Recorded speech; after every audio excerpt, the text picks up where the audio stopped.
በስራሕ ምክንያትም ተራኺቦም ሓሙሽተ ኣወዳት ኣብ መንጎኦም ሓንቲ ጓል ብድምር ሽዱሽተ እቶም ኣወዳት ነናቶም ብሕረት እኳ እንተሓልዎም ኣብ ቅድሚ እታ ጓል ግን ክበጽሑ ከለዉ ሓደ ዓይነት ምንቅስቓሳት እዮም ዝገብሩ ንምሳጥ ማለት እዩ።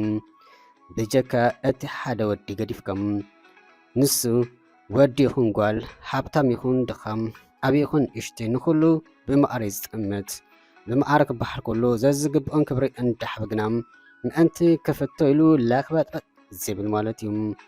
ኣብ ክብረቱ ዝመፁ ናይ ፈቱን ኣይፃረን ድማ እዩ።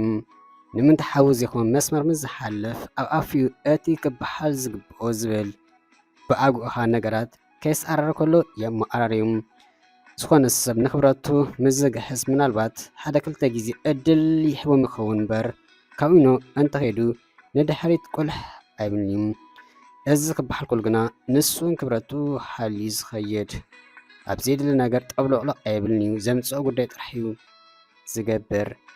ከም ሰብ ይዛረብ ግን ድማ ስቂሉ ኣይኮነን ኣፉ ዝኸፍት መዓስን ኣበይን እንታይ ከም ዝብል ፅቡቅ ጌሩ ዝፈልጥ ግን ድማ ስቕባሕላ እዩ። ካብ ምዝራብ ዝያዳ ምስማዕ ይፈቱ። ኣብ ምስማዕ መክሰብ ከም ዘለዎ ዝተረድአ ንሱ ጥራሕ ዝመስል ንግዚኡ ዝተዋሕቦም ገዛ 6 መደቀሲ ክፍሊ ዘሎ ዓብይ ገዛ እዩ። ስርሖም ወዲኦም ምሸት ምስ ተራኸቡ ቅድሚ ምድቃሶም ተኣኪቦም ይዕሉ ይፃወቱን። ዝበዝሐ ዕላል ግን መነታ ጓል ኣንስተይቲ ይምስጣይ ዝምስል ብጀካ ተስቕባሕላይ ወዲ እቶም ዝተረፉ ኣብ ውድድር ዝኣትዮም ዝመስሉ ዝያዳ ዝተዛረበ ዝያዳ ይእወት ዝተባሃል እንክመስሉ ዘሎን ዘየለን ይለፍፉ ነበሩ። ኣብ ውሽጢ ሓፂር ግዜ ድማ ዋላ ውልቃይ ሚስጥራቶም ከይተረፈ ዘርዘሩ እንተኾነ ንሳ ናቶም ዘረባ ጉዳይ ነበረን።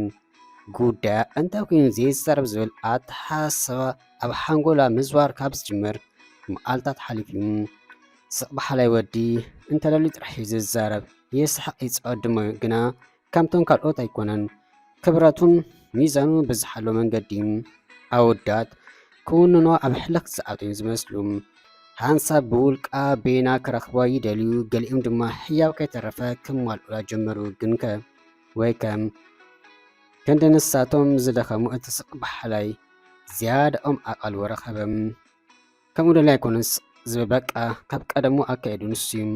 ግዲ ሓቂ ዋላ እኳ መጀመርታ በቲ ስቕቱ ይከብዶም ስለ ዝኾነ ይፈርሕዎ ወይ ይፀልኦ እንተኾኑ ድሕሪ ቁርብ ግዜ ግና ኣብ ዝኸደ ቦታ ዝፍቶ ንሱ እዩ። እንታይ ኮይኑ ንሳቶም እንዳተገደሱለይ ንሱ ዘይግደስለይ ክትብል ዝጀመረት ጓል ከይተረድኣ ኣብቲ ገዛ ካልኦት ኣወዳት ከም ዘለዎ ረሲኣ ብዛዕባ ጥራሕ ከተሓስብ ጀመረት። ድራር ኣብቲ ገዛ ክድረሩ እንተኮይኖም ንሱ ካይመፀ ዝኾነ ናብታ ምግቢ ክቐርብ ዘይሕሰብ ኮነም። ንምንታይ ሰዓት ሓደ ናይ ለይቲ ዘይኮን ወይ ፅበዩ ኣቕሉ ዝፀወ ድማ እንተደልዩ ደጊኡ ከይዱ ይድረር ኣይኮነን ድማ ኣምፂኡ ይድቅስ። ንሱ ከይመፀ ገና ናብቲ ምግቢ ገፁ ዝቐርብ የለን። ብኡ ኣቢሎም ክፀልኦ ጀመሩ። ካብቲ ገዛ እውን ተሓቢሮም ከውፅኦ ተማከርሞም። ናይ ድኣ ትፈትዎ ናይ ክሳድ ወርቂ ነብሳ ክትሕፀብ ከላም ኣብቲ መሕፀብ ነብሲ ረኺቦም ኣብ መደቀሲ ክፍሊ መስሓቢ ኮመዲኖ ኣቐመጥዎም። ኣብ ሂወታ ዘፅላዓ ሰብ እንተሎ ዝሰርቕ ሰብ እዩ። ነዚ ድማ ኣፀቢቖም ይፈልጥዮም ክንዲ ዝኾነ እዮም ከዓ ከምኡ ገይሮም። እታ ናይ ክሳድ ወርቂ ድማ ናይ ኣዲኣ መዘከርታ እዮም። ኣዲኣ ስለ ዝመተት ብፍቕርያ ትፈትዎም። ነብሳ ስኽፍክፍ ስለ ዝበላ ክሳዳ ምስ ዳሕሰሰት ነታ ወርቂ ሰንሰለት ክትረኽባ ይከኣለትን። ነቲ ኣራት ምሸት ምድፋሕ ብትን የእትውትሉ ምልእቲ ክፍሊ ሓንቲ ኮካ የተረፈት ፈተሸት።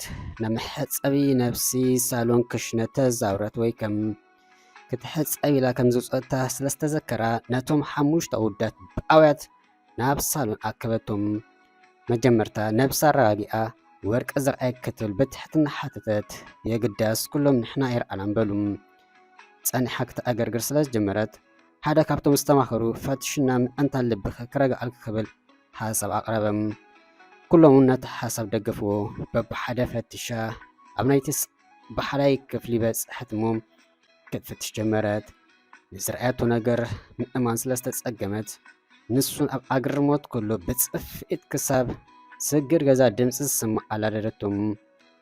የማናይ ምእግርቱ ስምብራት ኣፃብዕታ ሒዙ ተረፈም። ብጣዕሚ ማርማር ዘብል ፅፍኢት እኳ እንተነበረ የግዳስ እቲ ወርቂ ኣብቲ ክፍሉ ይጸንሕ ኢሉ ስለዚ ሓሰበ ተደንፂኡ ስለ ዝነበረም ግደይ ገበረሉን። ከምዚ ኣይፅበይከን ነይረ፣ ከምዚ ኣይትመስልን ነይርካ። ስቕታኻ ነዚ ኣታ ምስ ሰሪሕካ ተኣቱ ኣለኻ እምበኣር ስቕታኻ ንሰርቂ ኢኻ ትጥቀመሉ። ኣብ ህይወተይ ዝጸልእ ሰብ ድማ ሰራቕ እዩ። ካብ ድሕሪ ሕጂ ከይትረአየኒ ከማን ፖሊስ ፀውኤ ከይኣሰርካ ከለኹ ሰላሒልካ ካብዚ ገዛ ውፃእ እንዳጓዓበአት ናብ ክፍላ ከደት። እቶም ዝተረፉ ኣወዳቱን ድሕል ኣቢሎሞ ዕላምኦም ስለ ዝበቅዖም እንዳተሓገሱ ነናብ ክፍሎም ኣበሉም። ንሱን ብሕዙ መንፈስ ለይቲ ምድሪ ክዳውንቱ ጠራሪፉ ካብቲ ገዛ ን15 ደቂቕ ብእግሪ ኣብ ዘላ ሆቴል ከይዱ መደቀሲ ክፍሊ ሓዘ። ኣብቲ ገዛ ድማ 4 ኣወዳትን ሓንቲ ጓል ኣንስተይቲ ተረፉ። መሳርሕቲ ስለ ዝኾኑ ኣብ ስራሕ ይራኸቡ እዮም። እንተኾነ ብክፉ ዓይነት ጣዕሚታ ተሓልፍ እምበር ሰላም ክትብልስ ኣይተረኣየትን። ሓቂው ኢሉ ሓዲሩ ምእንቲ ርእሱ ክብል ስለ ዝወፅእ ብምባል ከረዳእ ኣይፈተነን። ከረዳእ እንተዝብል ክትርድእ ኣይኮነትን። ብዓይና ኣብቲ መደቀሲ ክፍሉ ንብረታ ርያ ዝረኸበት እንተኾነ ባዶነት ክስምዓ ጀመረ። ቀትሪ ዋላካ ትርእዮ እንተኾነት ምሸት ግና ንሱ ናብ ሆቴል ንሳ ድማ ናብቲ ገዛ ስለ ዝኾነ መንገዶም ብናፍቆት ተሰቃየት። ወይ ወዲ ርሒቁልና ኢሎም ሰላም ክረኽቡ ዝሓሰቡ ኣወዳት ግና በንጻሩ ኮነም። መግቢ ክትሰርሓሎም ዘይሕሰብ ዕላል የለገለም። ካብ ክፍላ ምውፃእ ኣቤት ምሸት ብስሓቅ ትምላእ ዝነበረት ቤቶም ከትከት በለት። ጸኒሖምን ነንሕዶም ክወቃቀሱ ስለ ዝጀመሩ 4 ኣወዳት ኣብ መንጎኦም ሓዊ ኣተወም። ብሓደ ናይ ኣስቤዛ ኣዋፂኦም ዝምገቡ ዝነበሩ ሰባት መማኣዶም ፈለዩ። እቲ ፍሪጅም ንኩሎም ብሓደ ዝብፃሕ ዝነበረ ነናይ ውልቆም ቦታ ፈለዩሉ። ኣብ ሓደ ገዛ እንዳተቐመጡ ይራገፁ ሰላሙ ዘይሕሰብ እዩ። ካብ ስራሕ ተፈዲሶም ዝብላዕ እንተሎ በሊኦም ነናብ ክፍሎም ይኣቱ። ንፅባሕትኻ ከማ ኢሎም ናብ ስራሖም ይኸዱ። ንሳሞ ካልእ ሲትረፍ ቀትሪ ገፁ ስለ ትርእዮ እንትተረጋግአት ምሸት ግና በቃ ደዊልኪ ኣዕልዮ እንዳበላ ውሽጥ ኣሸግረ ግና እንታይ ኢላ ዘረባ ክጅምረሉ በኣላ ኣይትርአን ኢላ ዘፋኖቶ እንታይ ከም ትገብር ኣላ ፀይባ ተዋጠረት። በቃ ተጨነቐት። ንሱ ብወገኑ ዝኾነ ተገዳስነት ኣይረአየን። ኣፅያቶ ብዘይገበሮ ወንጀላቶ ከም ዘይገበሮ እንዳፈለጠ ከሎ በቃ በታ ካብታ ገዛ ዝወፀም ህይወቱ ኣብ ምምራሕዩ ኣድሒቡ ንሳሞ ዝገደደ። ብፍላይ ምስ ዝኾነት ጓል ከዕልል ምስ ትርእዮ ከይድኪ ብጨጉራ መንጭጭቂ ገፃ ብፀፍረኺ ብሓንጭርያ እንዳበለ ውሽጢ ይሕውፅም። በቃ ብነፍሲ ወከፍ ምስ ዝኾነት ጓል ከዕልል ዝረኣየትሉ ብቐኒጣ እንዳበለ ተረበፀት። ሰላም ክትብሎ ከም ብሓድሽ ክትዕሎ ተመነየት። ብሓገት በቃ ኣብ ክትወፅኦ ዘይትክእል ፍቅሪ ጣሓለት። ልባ ጎቲትካ ኣምፅዮ እንዳበለ ኣሸገረም። ኬዳ ሰላም ክትብሎ ዘረባ ክትጅምረሉን ካብ ሓደ ብዙሕ ግዜ ፈተነት ግና ደፍረ ስለ ዝሰኣነት ክሰልጥ ኣይከኣለን። ኣብ ሕቁ በፂሓ ደጋጊማን ስኣን ደፍረታ ተመልሰት። ሓደ መዓልቲ ግና ሓደ ወዲ ገዝኣ ዝናስሖ ነገር ኣለኒ ክብል ቤና ረኸባም። ንስምዐቱ ክትኣምን ስለ ዝተፀገመት ኣታ እንታይ ክትረኽቡ እንዳበለት ጫማኣ እኳ ከይገበረት ምስ ቢጃምኣ ጥራሕ እግራም ናብቲ ወዲ ሆቴል ሒዙሉ ዝነበረ ኣምርሐት። ምናልባት ገሊኦም ተፀሊላዳ ይብልዋ ነይሮም ይኾኑ ግና ከምኡ እንተብሉን ኣይተሓሰለምን እዩ። ብፍቅሪ ወ ተፀሊላ ኣበድበድ ኢልያም ቁፅሪ ክንደይ ከም ዘሎ ሓቲታ ናብቲ ክፍሉ ከይዳ መዓፆ ሓቁሐት። ዝስተ ኣዝዩ ስለ ዝነበረ ኣሳሳይ ስለ ዝመሰለቶ መፃኹ እንዳበለ መዓፆ ምስ ከፈተ ዘሊላ ክትጥምጠሙ ሓደ ኾነም። እንታይ ኮይና እንዳበለ ካብ ነብሱ ኣልዩ ካብ ፅፍሪ እግራ ክሳብ ፀጉሪ ርእሳ ተኣዘበ። ጥራሕ እግረያ ተገዛ ሓለክ ንሱ ጥራሕ እግራ ምምፃእ እንዳገረሞም ዘረባ ከየብዝሐ ሸበጡ ኣውፅኡ ድን ኢሉ ኣብ እግራ በብሓደ ሓፍ እንዳበለ ገበረም። ንብኣታ ግና ጥብጥብ ኢሉ ንርእሱ የተርክሶ ነበረም። እንትርፎ ንብኣት ክትዛረባ ኣይከኣለትን። ተማዊታ ኣይተሓዘለይ ትብል ቃል ኣውፅአት እሞ መሊሳውን ተሓቂፋቶ ብየማነ ኢዳ ኣፍ ልቡ እንዳሓረመት ብኸያታ ቀፀለት። ክትዛረብ እንተበለት ሕጅም ቤን በቃ ቃል ሙፃኣበያ ትብከይሉስ በላ። ድሕሪ ናይ ገለ ደቂቃ ግና ካብ ጅብኡ ሶፍት ኣውፅኡ ክትረጋጋእ ብምንጋር ኣብቲ ዓራት ኮፍ ኣበላም።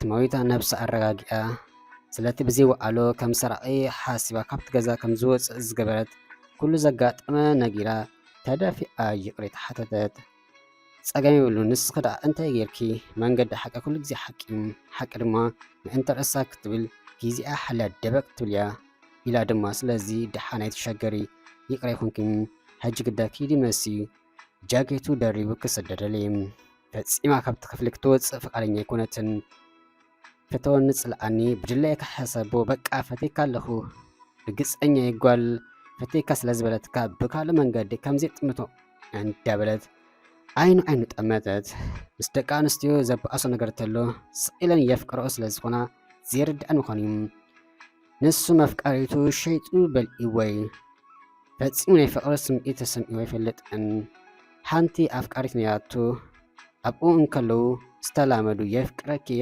ከይተባሓሉ ፍቁራት ዝኾኑ ማለት እዩ ካብ ሂወቱ ርሒቓ ምስ ከደት ብኡ ጌር ግድብ ፍቅሪ እውን ካብ ውሽጡ ጣፍኡ ኮይኑ ፍቅሪ ክብሉ ከሎ ፍቅሪ ተሰሚዑ ኣይፈልጥን ንዝኾነት ጓል ኣንስተይቲ ናይ ምጉዳእ እውን መደብ የብሉን ንዝኾነት ጓል እውን ጊዜኣ ብከንቱ ከጥፍኣላ ኣይደለን እዩ በኣለን ድማ ጠቢቐን ኣፍቂረን በኣለን ከምዘይኹን ምስ ፈልጣ ዘርሕቐም ነዚያ እውን ኣየፍቅራን እዩ ተፍቅረንያ ኢሉ እውን ኣይገመትን ግና እጫትን ካልኦት ኣዋል ስለ ዝገጠሞም ደንገፀላ ልባ ክሰብሮ ስለ ዘደለየ ሕጂ እዋኑ ኣይኮነን ኪዲ ካልእ ግዜ ክንዘራረበሉ ኢና ኢሉ ክዳን ደሪቡ ሰደዳ ግና የፋንዋን ካልእ ሲትረፍ ክትዛረቡ ዕድል ስለ ዝረኸበት ብጣዕሚ ተሓጒሳ ክትሰራስር ሓደረት